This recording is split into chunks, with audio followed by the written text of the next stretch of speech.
उपस्थित सभी सम्मानित अतिथियों का अभिनंदन करते हैं। श्री नंद गोपाल गुप्ता नंदी जी, जोरदार तालियां हो जाएं। Honourable minister for industrial development, export promotion, NRI and investment promotion of Uttar Pradesh, Shri Durga Shankar Mishra ji, chief secretary government of Uttar Pradesh, लगातार तालियों के साथ। Shri Manoj Singh ji, infrastructure and industrial development commissioner, a big hand of applause please. We also welcome Shri Dilip Omanji, President, Indian Steel Association, Chief Executive Officer, ArcelorMittal Nippon Steel India, and Executive Vice President, ArcelorMittal. We welcome Shri Amrendu Prakash Ji, Chairman, Steel Authority of India Limited. Please give it up for Shri Jain Acharya, Joint Managing Director and Chief Executive Officer, JSW. We welcome Shri Ashish Anupamji, Managing Director, Tata Steel Long Products Limited. And we also welcome Shri Alok Sahai Ji, Secretary General and Executive Head, Indian Steel Association. सभी का अभिनंदन स्वागत करते हैं हम आज के इस विशेष कार्यक्रम में। We welcome everyone to ISA Steel InfraBuild Summit. In order to give a right start to this prestigious event, I humbly request Shri Dilip Oman, President, Indian Steel Association, Chief Executive Officer, ArcelorMittal Nippon Steel India, to please join us and give a welcome address.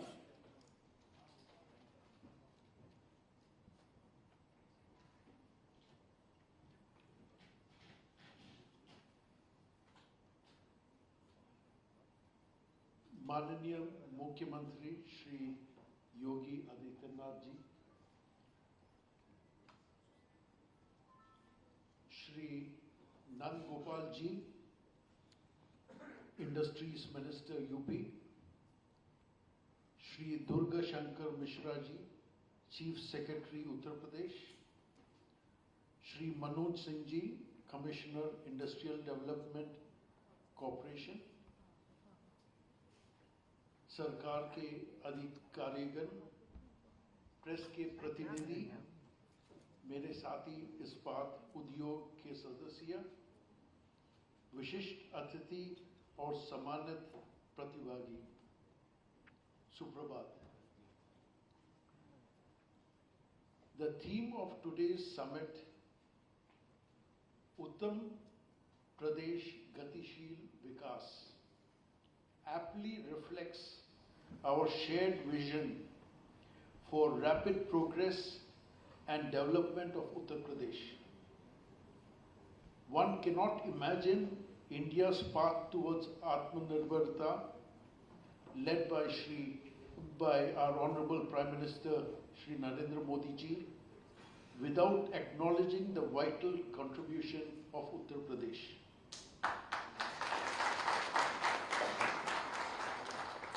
The state, accounting for about 8% of nation's GDP, has now established itself as a premier investment hub. The state has embarked on several initiatives to accelerate progress, aligning with India's ambitious goal of achieving $5 trillion dollar economy by 2027 and doubling the country's steel production from 155 million tons to over 300 million tons in the coming 10 years. Uttar Pradesh itself aims to boost its GSDP to $1 trillion. It is a world marked by rapid urbanization, technological advancements, and the imperative for sustainability. Our attention to the construction and infrastructure sectors has never been more crucial. We believe steel holds the key to addressing the challenges and opportunities that lie ahead in the construction industry. Notably, construction and infrastructure account for 65% of steel consumption. Steel offers a unique blend of qualities that make it deal ideal for a wide variety of projects. Its versatility extends beyond bridges and tunnels. This metal also finds applications in grain silos, water tanks, line pipe grades for pipelines, and steel-intensive buildings. It provides efficient and sustainable solutions to the unique engineering challenges posed by various key projects. Steel processing centers in the state are catering to consumers' various needs. On my way from the airport to here, I've found a lot of application of even color-coated sheets, which is indeed encouraging. It is durable with a proven lifespan extending over a century, and it offers adaptability, allowing for creative designs and expansions. The efficiency it brings to construction, it speeds up construction. Steel construction is a fraction, it takes only a fraction of time taken by normal concrete buildings. And therefore, your utilization of fund is more effective. You're investing in a building, what takes 2 years in a normal building will take few months in the case of steel building. Moreover, steel is inherently sustainable, contributing to energy efficient construction and offering opportunities for recycling and reuse for a green planet. A typical steel building is 40% less emission of CO2 as compared to a normal building. We chose Uttar Pradesh as the summit's first destination, as it's one of the largest states in India and home to nearly 23.5 crore people and boasts of a rapidly growing economy.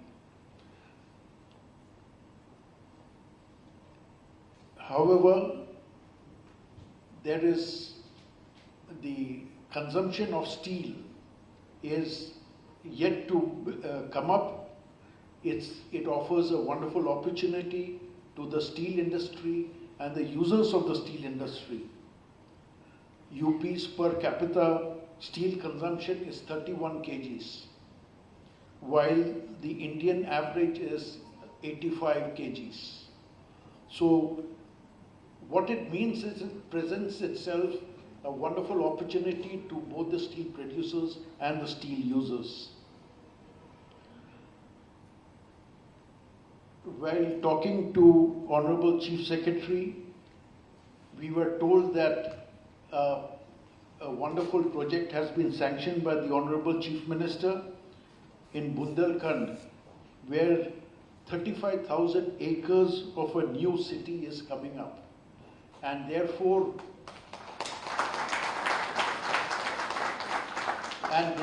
this is one city we would like to make it a dream city. A dream city, a model city, not only for India, but for the world over.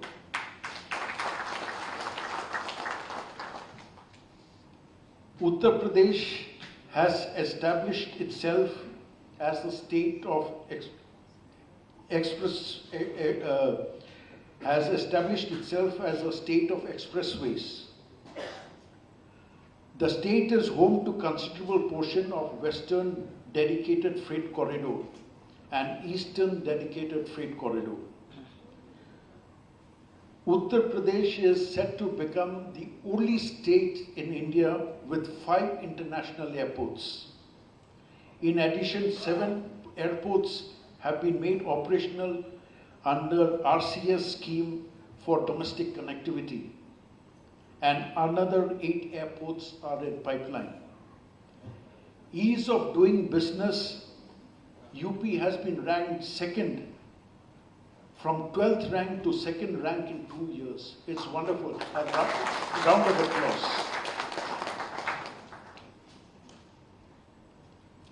I can go on and on, but For the paucity of time, I will cut short. Today's summit is not just a gathering of industry experts, but a platform for collaboration, innovation, and progress. Together, we will explore how steel can continue to shape the future of construction and infrastructure in Uttar Pradesh. In fact, I believe INSDAG is also here, who will help in designing steel construction. They are also taking part in the seminar. You can make use of that. We look forward to insightful discussions, networking opportunities, and forging partnerships that will continue to contribute to Uttar Pradesh गतिशील विकास. एक बार फिर ISA steel infra build summit में आप सभी का हार्दिक स्वागत है. आइए विकास की इस यात्रा पर एक साथ चले. धन्यवाद.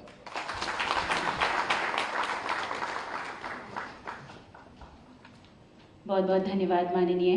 और इस विशेष अवसर पर हम विनम्र अनुरोध करते हैं माननीय मुख्यमंत्री महोदय जी से कि आज वे हमारे नॉलेज रिपोर्ट का उद्घाटन करने की कृपा करें.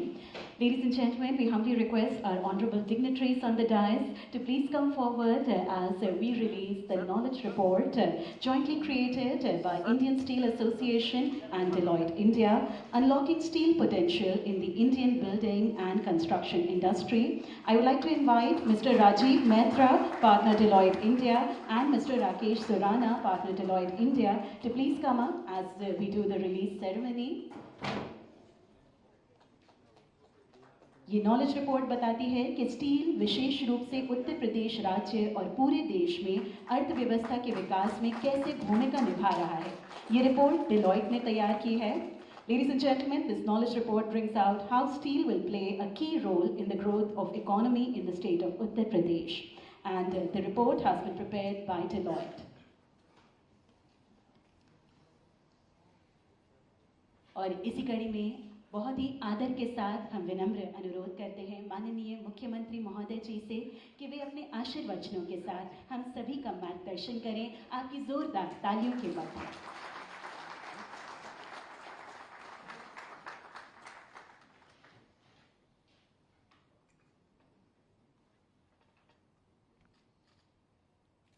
इंडियन स्टील एसोसिएशन के आज के इस समिट में उद्घाटन कार्यक्रम में यहाँ पर उपस्थित प्रदेश सरकार में मंत्रिमंडल के मेरे सहयोगी, प्रदेश के औद्योगिक विकास के मंत्री श्री नंद गोपाल गुप्ता नंदी जी, मंच पर उपस्थित प्रदेश सरकार के मुख्य सचिव श्री दुर्गा शंकर मिश्र जी, प्रदेश के अवस्थापना और औद्योगिक विकास के आयुक्त Shri Manoj Kumar Singh ji, Indian steel association के अध्यक्ष Shri Dilip Oommen ji, chairman steel authority of India Shri Amarendra Prakash ji, joint managing director and CEO JSW Shri Jayant Acharya ji, managing director Tata steel Shri Ashish Anupam ji, आज के इस कार्यक्रम में उपस्थित इस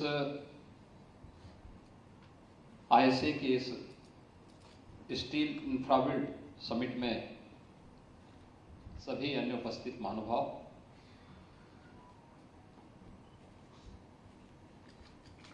देश की सबसे बड़ी आबादी के राज्य उत्तर प्रदेश में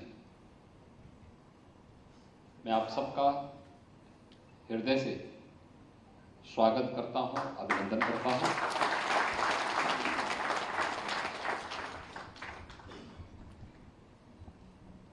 मुझे प्रसन्नता है स्टील एसोसिएशन ने अपने समिट के लिए देश के अंदर सबसे अधिक संभावनाओं वाले प्रदेश को और उसकी राजधानी को चुना है। और इसीलिए जब इंडियन स्टील एसोसिएशन के अध्यक्ष अपने स्वागत भाषण में इस कार्यक्रम को आगे बढ़ा रहे थे, उनके भाषण को यद्यपि कट किया गया, लेकिन उत्तर प्रदेश की उन संभावनाओं को उन्होंने रेखांकित करने का एक प्रयास किया है। इस दृष्टि से आज आप दिन भर एसोसिएशन से जुड़े हुए जितने भी अन्य सम्मानित सदस्य हैं, स्टेक होल्डर्स हैं, प्रदेश सरकार के ऑफिसर्स हैं, इस सब के साथ मिलकर के उत्तर प्रदेश की इन संभावनाओं को आगे बढ़ाने और उसमें उत्तर प्रदेश सरकार के स्तर पर क्या आप सबको सहयोग चाहिए और आप कहां पे उत्तर प्रदेश को प्रधानमंत्री मोदी जी के विजन के अनुरूप भारत की इकोनॉमी के ग्रोथ इंजन के रूप में स्थापित करने के इस अभियान का हिस्सा बन सकते हैं, इस दृष्टि से समिट में आपके दिन भर के चिंतन के विषय आपके सम्मुख होंगे। हम सब जानते हैं कि देश की आबादी का हर 5वां व्यक्ति उत्तर प्रदेश में निवास करता है। 25 करोड़ की एक बड़ी आबादी के साथ उत्तर प्रदेश देश का सबसे बड़ा न केवल उपभोक्ता बाजार है बल्कि सबसे बड़ा श्रम बाजार भी उत्तर प्रदेश है। उत्तर प्रदेश के अंदर विगत 6 वर्ष के अंदर इंफ्रास्ट्रक्चर के लिए जो कार्य हुआ है आप सबके सामने है। 13 वर्तमान या फिर प्रस्तावित एक्सप्रेस वे के साथ देश के अंदर एक्सप्रेस वे के रूप में उत्तर प्रदेश जाना जा रहा है और एक समय सीमा के अंदर हमने सभी एक्सप्रेस वे बनाए हैं। पूर्वांचल एक्सप्रेस वे कार्य प्रारंभ होने के कुछ ही दिनों के बाद इस सदी की सबसे बड़ी महामारी आई थी। उस सब के बावजूद हम लोगों ने समय से प्रदेश की राजधानी लखनऊ को प्रदेश के पूर्वी अंचल से जोड़ने के लिए इस कार्यक्रम को आगे बढ़ाया। पूर्वांचल एक्सप्रेसवे बनने के बाद अब लखनऊ से अगर किसी को पटना जाना हो तो आज के दिन पे मात्र 5 घंटे में वह पटना की यात्रा पूरी कर सकता है। अगर दिल्ली से किसी को पटना जाना हो तो 9 से 10 घंटे के अंदर वो पटना जा सकता है एक्सप्रेस हाईवे से।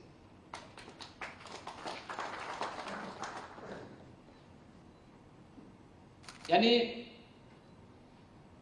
अगर हम देखेंगे आज के दिन पर तो एक्सप्रेस वे से दिल्ली से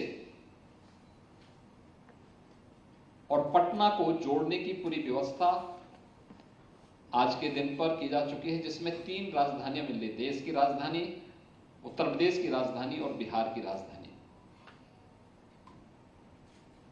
बुंदेलखंड उत्तर प्रदेश का आर्थिक रूप से सबसे विपन्न क्षेत्र माना जाता था। बुंदेलखंड एक्सप्रेसवे से जुड़ चुका है और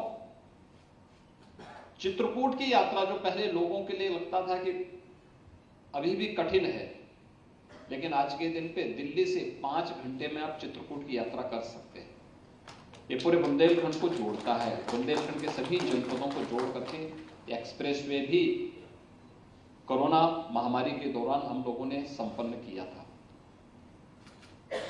गंगा एक्सप्रेसवे पे तेजी के साथ कार्य चल रहा है, जो देश का संभवतः सबसे लंबा एक्सप्रेसवे के रूप में जिस पर कार्य वर्तमान में हमारा चल रहा है। मेरठ से प्रयागराज तक की दूरी इसके माध्यम से हम पूरी करेंगे। आज के दिन पर अगर हम लोग मेरठ से प्रयागराज आना चाहेंगे तो 12 से 14 घंटे लगते हैं। एक्सप्रेसवे बनने के बाद इस दूरी को मात्र 6 घंटे के अंदर हम पूरी कर पाएंगे और यह कार्य भी हम लोग 2025 तक इसको भी हम पूरा करने जा रहे हैं। गोरखपुर लिंक एक्सप्रेसवे एक नई संभावनाओं को आगे बढ़ाने का, अलग अलग क्षेत्र में प्रदेश के अंदर अलग अलग नए एक्सप्रेसवे के साथ हम लोगों ने इन सभी कार्यक्रमों को तेजी के साथ आगे बढ़ाया है। प्रदेश के अंदर इंटर स्टेट कनेक्टिविटी को, नेपाल से सटी हुई हमारी लगी हुई हमारी उत्तर प्रदेश की 570 किलोमीटर की सीमा हो या बिहार से लगी हुई सीमा, झारखंड, छत्तीसगढ़, मध्य प्रदेश, राजस्थान, हरियाणा, उत्तराखंड या दिल्ली से, इन सभी से जुड़ी हुई जितनी भी कनेक्टिविटी थी उसको 4 लेन में बदलने का कार्य हो, या प्रदेश के सभी जिला मुख्यालयों को 4 लेन की बेहतरीन कनेक्टिविटी के साथ जोड़ने का कार्य, ग्रामीण क्षेत्र में इंफ्रास्ट्रक्चर को बढ़ाने का कार्य हो, या फिर प्रदेश के अंदर 4 लाख सड़कों के इस पूरे तंत्र को सुदृढ़ करने का कार्य रहा हो,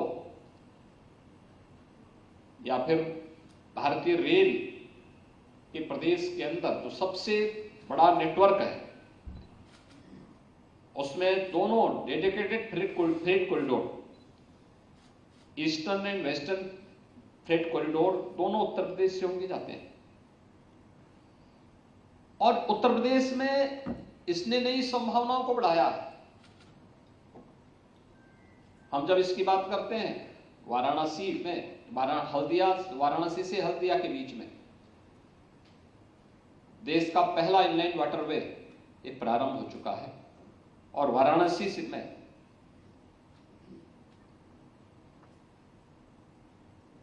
मल्टीमोडल टर्मिनल की स्थापना की कार्रवाई भी युद्ध स्तर पर आगे बढ़ चुकी है। दोनों dedicated freight corridor Uttar Pradesh के ही दादरी में इनका जंक्शन है, वहां पे मल्टी मॉडल लॉजिस्टिक हब की निर्माण की कार्रवाई और बोड़ाकी में मल्टी मॉडल ट्रांसपोर्ट हब की स्थापना का कार्य भी युद्ध स्तर पर आगे बढ़ चुका है।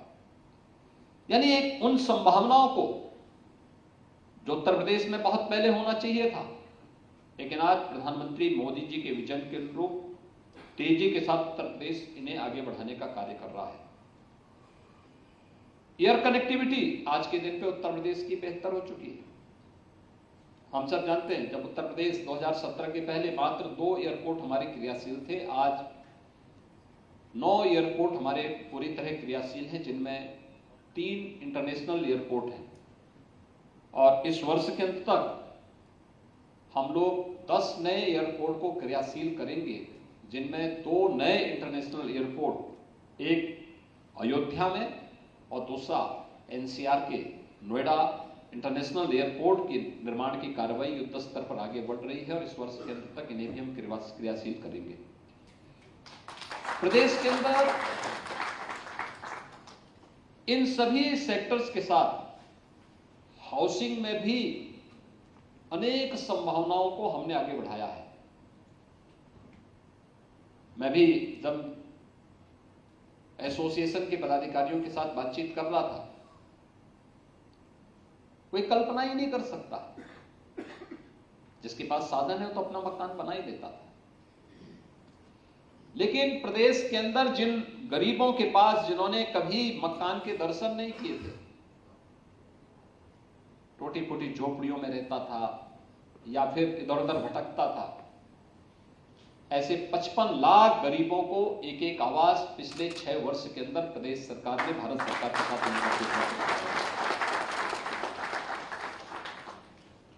One district one medical college की तरफ हम बढ़ चुके हैं। 75 जिले, 75 जनपदों में एक एक मेडिकल कॉलेज की स्थापना होगी। आज उत्तर प्रदेश के अंदर इंफ्रास्ट्रक्चर के क्षेत्र में व्यापक परिवर्तन देखने को मिला होगा और इसके लिए जो कदम उठाए गए प्रदेश के अंदर, निवेश के लिए बेहतरीन वातावरण, इसके लिए सुरक्षा की व्यवस्था, बेहतर सुरक्षा, कानून व्यवस्था के साथ साथ सुरक्षा का एक बेहतर वातावरण उत्तर प्रदेश में बनाया गया। पिछले 6 वर्ष के अंदर उत्तर प्रदेश में तो कोई दंगा नहीं हुआ, कहीं कोई अराजकता नहीं, सारे कार्यक्रम शांतिपूर्ण तरीके से संपन्न होते हैं। वीवीआईपी की कोई भी विजिट बहुत सुरक्षित और शांतिपूर्ण तरीके से उत्तर प्रदेश के अंदर संपन्न होती है। पर्व और त्योहारों में अब कोई दंगा फसाद नहीं, कहीं कोई अराजकता नहीं। बड़े बड़े पर्व और त्योहार, प्रयागराज कुंभ में 24 करोड़ श्रद्धालु आए थे। उत्तर प्रदेश के अंदर आज वास्तव में उत्तर प्रदेश को अगर आपको देखना है तो नए भारत के, नए उत्तर प्रदेश के रूप में उत्तर प्रदेश आज भारत की विकास की यात्रा का एक अभिन्न हिस्सा बनकर के एक ग्रोथ इंजन के रूप में अपनी भूमिका को आगे बढ़ाने के लिए पूरी तत्परता के साथ कार्य कर रहा है। ईज ऑफ डूइंग बिजनेस में उत्तर प्रदेश ने एक लंबी छलांग लगाई।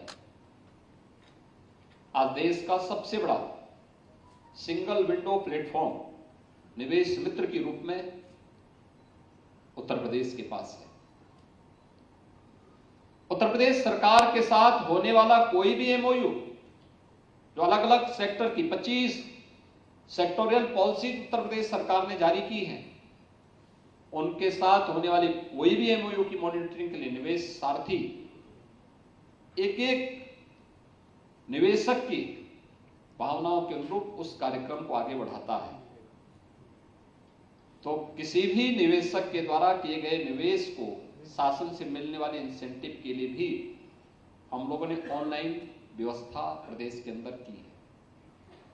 उत्तर प्रदेश आज इन सभी कार्यक्रमों की दृष्टि से अत्यंत महत्वपूर्ण प्रदेश है और इस दृष्टि से आज जब इंडियन स्टील एसोसिएशन अपने इस महत्वपूर्ण समिट के माध्यम से इन संभावनाओं को टटोलने और उन्हें आगे बढ़ाने के लिए प्रयासरत है, मुझे प्रसन्नता होगी उत्तर प्रदेश आपके हर सुझाव का स्वागत करेगा, उसमें पूरा सपोर्ट करेगा और उत्तर प्रदेश में हमारे जो बड़े निवेशक हैं जिन्होंने इस फील्ड में अच्छा काम किया है, भूषण स्टील पहले से यहाँ पे कार्य कर रहा है और उत्तर प्रदेश की इन संभावनाओं को उन्होंने देखा है। गायलैंड ने अपने एक अच्छे निवेश के साथ उत्तर प्रदेश के अंदर इस सेक्टर को आगे बढ़ाने में योगदान दिया है।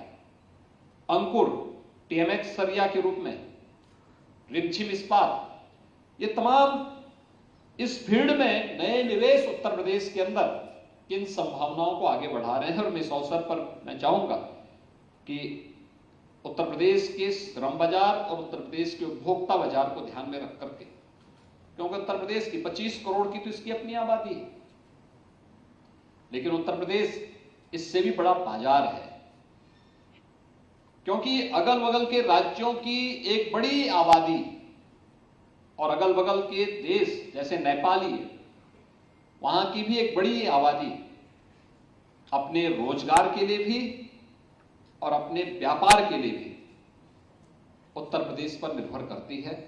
इस दृष्टि से इन संभावनाओं को आगे बढ़ाने के लिए आपका सहयोग और प्रदेश सरकार आपके साथ मिलकर के इन कार्यक्रमों को आगे बढ़ाने के लिए पूरा सहयोग करेगी। इस अवसर पर मैं एक बार फिर से इंडियन स्टील एसोसिएशन के सभी पदाधिकारियों को इस आयोजन के लिए हृदय से धन्यवाद देता हूं और उन्हें आश्वस्त करता हूं कि उत्तर प्रदेश के अंदर किए जाने वाले किसी भी प्रकार के निवेश के लिए उत्तर प्रदेश सरकार उन्हें पूरी सुरक्षा की गारंटी भी देगी और हर प्रकार का सहयोग भी करेगी। आपके इस पूरे समिट के प्रति मेरी मंगलमय शुभकामनाएं हैं। धन्यवाद। जय हिंद। बहुत बहुत धन्यवाद माननीय। आगे बढ़ते रहने के लिए हम ये हमारे सौभाग्य मानते हैं कि माननीय मुख्यमंत्री जी ने अपना बहुमूल्य समय दिया हमारे आज के इस विशेष कार्यक्रम को।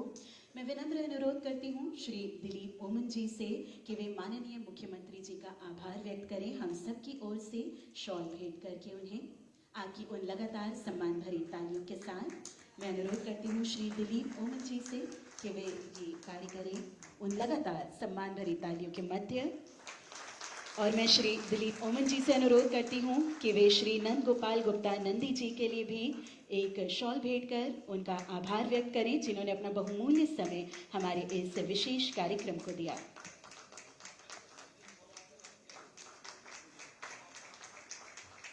और इसके पहले कि हम वोट ऑफ थैंक्स के लिए सर को आमंत्रित करें, मैं बताना चाहूंगी, ladies and gentlemen, it is a matter of great honor for us that we are joined today by Mr. Bimlendra Jha, Managing Director, Jindal Steel and Power. एक बार उनके लिए भी जोरदार तालियां हो जाएं. He took out his valuable time just to be a part of this prestigious event.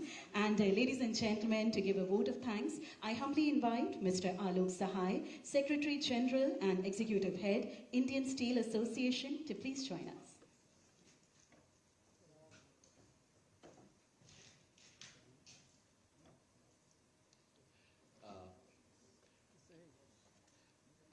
मैं उत्तर प्रदेश सरकार के माननीय मुख्यमंत्री श्री योगी आदित्यनाथ जी के प्रति अपना हार्दिक आभार व्यक्त करना चाहता हूं, जिन्होंने ISA steel infra wheel summit में अपनी उपस्थिति से हमें गौरवान्वित किया। हम लोग आपके आभारी हैं सर। मैं आपकी उपस्थिति के लिए श्री नंद गोपाल गुप्ता जी, कैबिनेट मंत्री उत्तर प्रदेश, श्री दुर्गा शंकर मिश्रा जी, मुख्य सचिव उत्तर प्रदेश सरकार, इस्पात उद्योग के वरिष्ठ सदस्य श्री मनोज सिंह जी और यूपी सरकार के अन्य गणमान्य व्यक्ति को भी धन्यवाद देता हूँ। श्री योगी जी, आज यहाँ आपकी उपस्थिति उत्तर प्रदेश राज्य की वृद्धि और विकास के प्रति अपनी प्रतिबद्धता का प्रमाण है। आपका नेतृत्व और दूरदर्शिता इस महान राज्य के औद्योगिक और ढांचागत विकास को आगे बढ़ाने में सहायक रही है। हम आपको अपने साथ पाकर सम्मानित महसूस कर रहे हैं और आपकी अंतर्दृष्टि और मार्गदर्शन इस शिखर सम्मेलन की सफलता के लिए अमूल्य रहे हैं। निवेश का बढ़ावा देने और अनुकूल कारोबार माहौल को बढ़ावा देने के प्रति आपका समर्पण सराहनीय है। एक बार फिर श्री योगीनाथ आदित्यनाथ जी और उत्तर प्रदेश के मुख्य सचिव अपनी गरिमा में उपस्थिति और Shri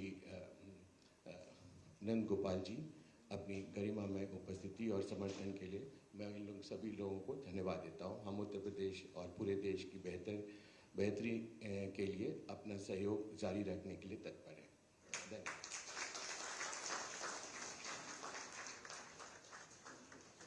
Ladies and gentlemen, we humbly request you to please remain seated while we escort Honorable Chief Minister, sir. Thank you so much, sir, for your valuable presence. एक बार पुनः धन्यवाद देते हैं हमारे